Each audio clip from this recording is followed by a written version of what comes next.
Sana magkaroon silver button. Hindi naman masama, di ba? Silver lang nga, oh. Hiningi ko silver lang. Ayan. Uy, nilalang lang pero alam kong ang pinaka-focus ko kasi ngayon talaga ang YouTube ko. Kasi nga, ito yung panahon na kayang-kaya ko ng trabahuin kasi gawa nga ng si Aya kasi mag-graduate na siya. So, alam ko may panahon na ako magawa ko talaga magkaroon na talaga ako ng time para gawin yung gusto ko na sana pag may awa ang Panginoon na talagang i-guide niya tayo sa lahat ng mga gusto nating marating. Yun. Siguro yung pinaka-goal ko lang is yung magiging panatag yung loob ko na harapin kung ano man yung nasimulan ko itong mga panahon na to. Nasimulan ko noong 2023, talagang consistent siya na kung ano man yung kahihinatnan, okay lang yun. Basta, sabi nga nila naman, kung ano daw yung tinatrabaho mo, talagang magkakaroon yan ng resulta. Hindi man kaagad-agad, nasa proseso yan. So, susundin natin ang proseso. Kung ano man yung ibibigay sa atin ng Panginoon, yun, pagdasal pa natin.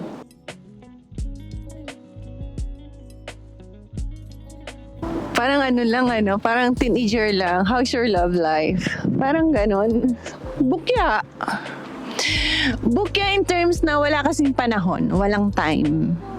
Pero kung sabihin nyo hindi masaya ang puso ko, masaya ang puso ko. Wala lang tayo doon sa stage na talagang yun ang main focus natin this time. Kasi meron tayong goal.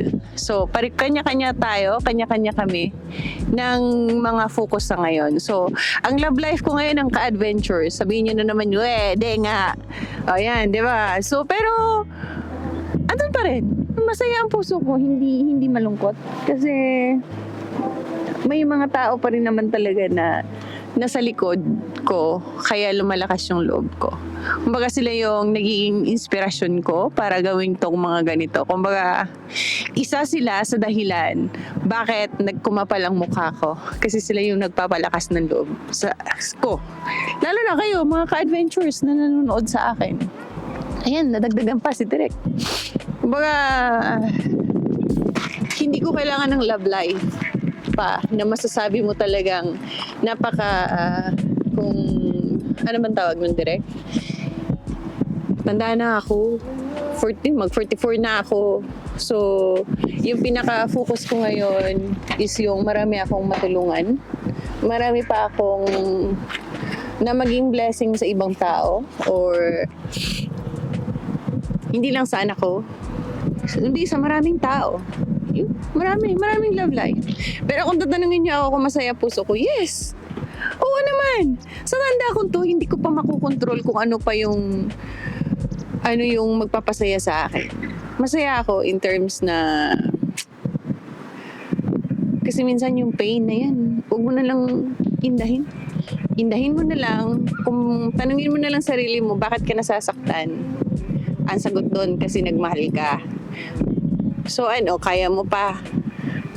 Kaya. O di masaya. Ganon. Ano pa bang gusto niyong isagot? Basta masaya puso ko. Tama na yun. Yun na. Parang ginagawa niyo na naman ako nito. 14 years old. 14 na ako. Yun. So, kung same person pa rin kung laman ng puso ko, yes. Same pa din. Siya pa din. O, masaya na. Yun. Yun. Pero yung pagmamahal na yun, hindi yun selfish Hindi, kapag nagmahal ka kasi dapat gandun laging nagsisweet-sweetan. Hindi na kasi ganun Para sa akin, kapag nagmahal ka, marunong kang magbigay. Kahit malayo pa yan, kahit saan pa yan. Pero kung pwede mo rin siya namang gawing inspirasyon Maraming aspeto kasi ang pagmamahal Basta masaya ako. Yun na yun. Dami ko pang sinasabi kasi.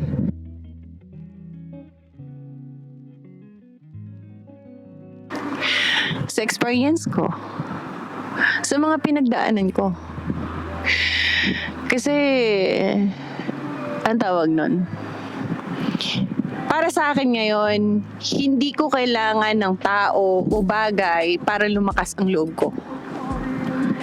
Kasi sa ngayon, ang inaano ko na lang, pinagkakatiwalaan ko ang sarili ko.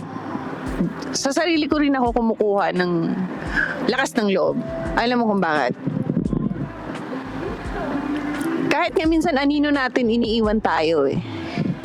So ngayon, gagawa ako ng inspirasyon, gagawa ako ng lakas ng loob sa ibang tao. May panahon, kapag iniwan ako, pag hindi pa ako ready, iniwan ako niyan.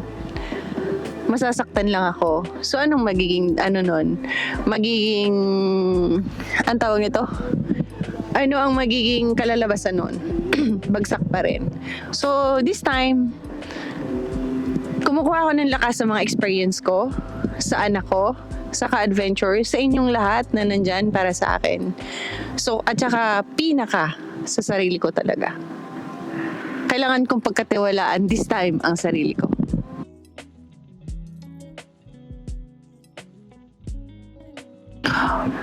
Hindi ko rin naman masabi kasi kung kailangan ko na mag-advise ngayon. Kasi parang feeling ko lagi din akong nag-uumpisa pa lang din ako. Kasi ganito na lang. Kapag may gusto kang gawin, may plan ka, gawan mo ng paraan na magawa yun. Kasi ang plano kasi minsan, hindi mo sinasabayan ng tiwala, dasal, at yun, diskarte. Walang mangyayari. Sino bang mag-akala na magkaroon ako ng subscriber, magkaroon ako ng ka-adventures? For 1 year na nag-start akong mag-YouTube. Para sa akin, napakalaking bagay sa akin na nagkaroon ako ng Team Ka-Adventures. Nagsimula ako ng wala. Hindi ko nga alam kung saan ako kumuha ng kakapalan ng mukha. Sa totoo lang, kasi never man akong hindi nga ako marunong magsalita sa mag-live na yan. Wala. Pero dahil gusto ko, wala. Talagang inano ko. Kumbaga gumawa talaga ako ng paraan na talagang kumapal ang mukha ko. Kasi kung gusto mo talagang isang bagay, gagawin mo talaga at gagawin mo ng paraan para magawa yun. Nasa ano lang yan. Pag once may plano ka, may gusto ka, humakbang ka. Hakbangan mo lang kahit isa.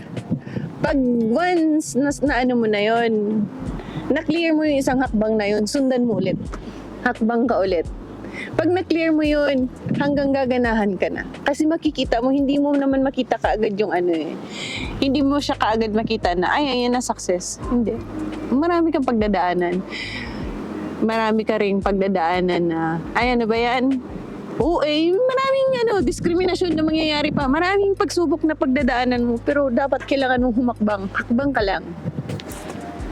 Daanan mo lang yan, mga trials na yan.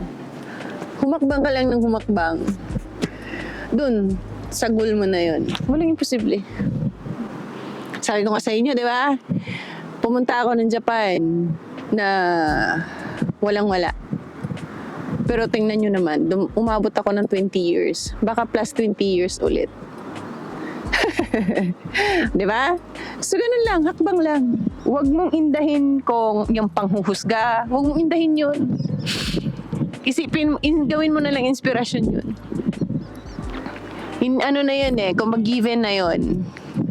Kapag hinuhusgahan ka, doon pa nga ako doon pa tayo dapat lumakas pa yung loob para mapatunayan, hindi para sa kanila, patunayan mo sa sarili mo na mali sila. Na hindi ganun. Ganun lang. Be strong. Lang, ganun. Kagaya niya, no? Tingnan mo, ang ganda. Yan.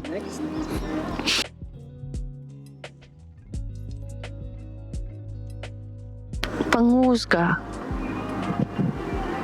Panghusga at walang tiwala sa'yo. Pero ngayon, alam mo, para sa akin, kapag hinuhusgahan ka pala, ibig sabihin may nakita na sa yung kakaiba. Alam mo yan? Kasi hindi ka naman huhusgahan ng ibang tao kung walang nakita sa yung kakaiba . May sense ba? Kasi nga, ito dati bago ako pumunta dito sa Japan, sinasabi nila kasi kapag pumunta dito sa Japan, dapat maganda.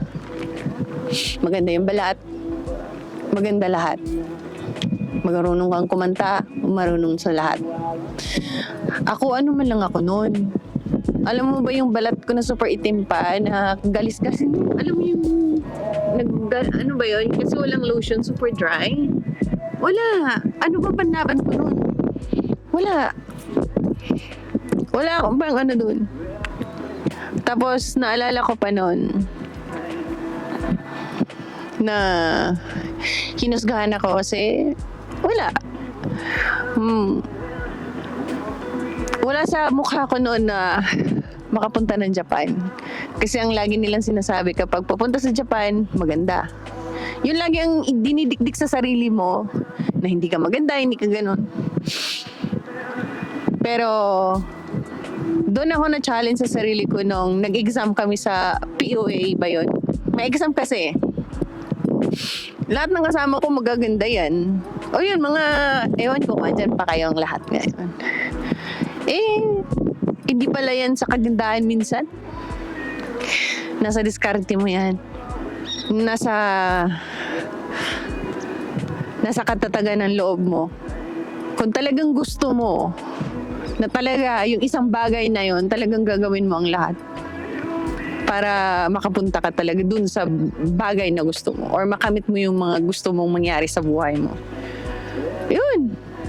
Alam niyo bang naranasan ko pa, kung napanood niyo dati yung video ko na bago ako pumunta ng Japan, ni kahit mambili ng shampoo, wala ako. Alam niyo ba yung yung sabon panlaba, pinapabula ko lang yun. Yun yung inaano ko sa buhok ko. Pero tingnan niyo naman buhok ko ngayon. Healthy pa rin. Totoo yun. Sa totoo lang, yung minsan, yung mga ganong bagay. Tapos yung, yung mag-ano na kami, yung isasalang kami. Kasi magkakanta ka, isasalang ka. Wala kang damit, manghihiram ka pa. Minsan, mapahiya ka pa. Alam niyo ba dati, kahit damit wala ako. Manghihiram pa ako, minsan ipapahiya ka pa. Nanghihiraman mo. So, lahat. Daming mga bagay na kaya na talagang napatunayan ko na huwag mong damdamin. Gawin mong inspirasyon. Lahat ng hirap, lahat ng pagpapahiya, lahat yun. Gawin mong inspirasyon para umangat ka. Huwag mong gawin yun na mga discouragement sa buhay. Huwag. Baka sabihin mo kinakawawa ka ng panahon. Hindi. Yun pala yung mga way ng Diyos na mararanasan mo yun para mas maintindihan mo kung ano ang kahalagahan ng buhay. Kung ano talaga yung para sa'yo. Kasi darating talaga yung panahon na bibigay talaga yung para sa'yo. Huwag ka lang tumigil. Lagi ko lang sinasabi dati, ayaw ko lang yung manloko ng tao. Maaaring may nasasaktan din ako. Maaaring may mga tao din akong nasasaktan. May mga times din na minsan nagsisinungaling ako. Pero minsan nagagawa ko yun. May mga rason. Hindi ako perpektong tao. Pero, lagi kong sinasabi sa ngayon, hindi mo pala kailangan maging perfecto. Kailangan mo lang magpakatotoo. Kasi the more na iisipin mo, kailangan ko maging perfecto, hindi po pwede yung ganitong. Doon pala magsisimula yung parang dinidiktahan mo ang sarili mo na yung sinasayang mo yung panahon na pinapakinggan mo yung mga sa paligid mo. Pakinggan mo minsan sarili mo talaga. Ewan ko kung may mga sense yung mga sagot ko direct. Yun. Basta. Yun. So, ina pa po. Yun. So, you guys, ayan, ang ganda ng sunset. Palubog na siya. So, dahil nilalamig na po kami, iwan ko kay Derek, ang dami niyang tanong sa akin. Pero hindi ko alam kung satisfied kayo doon sa sagot ko. Kasi on the spot din kasi to si Derek. Kaya, ayan. On the spot din siyang nagtatanong. So, I hope na kahit na paano may nakuha kayong leksyon doon sa mga sinasabi ko kasi ako minsan naguguluhan din ako sa sinasagot ko. Pero galing sa puso lahat yun. Kumbaga, pansinin nyo, lahat ng mga question ni Derek sa akin, nasasagot ko siya nang walang kakimikimi. Kung ano lang yung lumabas sa bunganga ko, yun na yun. Wala yun, sabihin mo na yung ganito yung sabihin, ganito. Wala. On the spot, kaya ang sabi ni Derek, ate, hindi na kita pwedeng sabihan ng ganito ang gawin o ganito ang gawin mo. Kasi kapag may tanong ako sa'yo, lahat sunod-sunod na yung bunganga mo. So, ayan. So, sana. Yun. Sana talaga ka-adventures, tulungan niyo akong mas lumago pa tayo. Kasi, sinasabi ko naman, kung ano man yung marating ng channel na to, ng mga ginagawa natin na to, lahat mapupunta din talaga yan sa inyo. Hindi lang ako ang makikinabang, tayong lahat. Alam nyo yan. Ngayon pa nga lang, alam nyo naman na, di ba? So, ayan, hindi lang po ako gumagawa ng vlog para sa sarili ko. Yes, syempre, isa din to na nagpapasaya sa akin. Isa din to na naging inspirasyon ko talaga na talagang malaking tulong sa akin kasi lalo na ngayon, nag-iisip na ako kung paano gumanda, magpaganda yung mga damit na isusuot ko, nagkakaroon na ako ng ganun. So, yun, malaking tulong sa akin. So, sana, tulungan niyo ako na maging okay. Ayan, hanggang sa susunod ka adventures. Diyan eh. Mata ne. Bye-bye.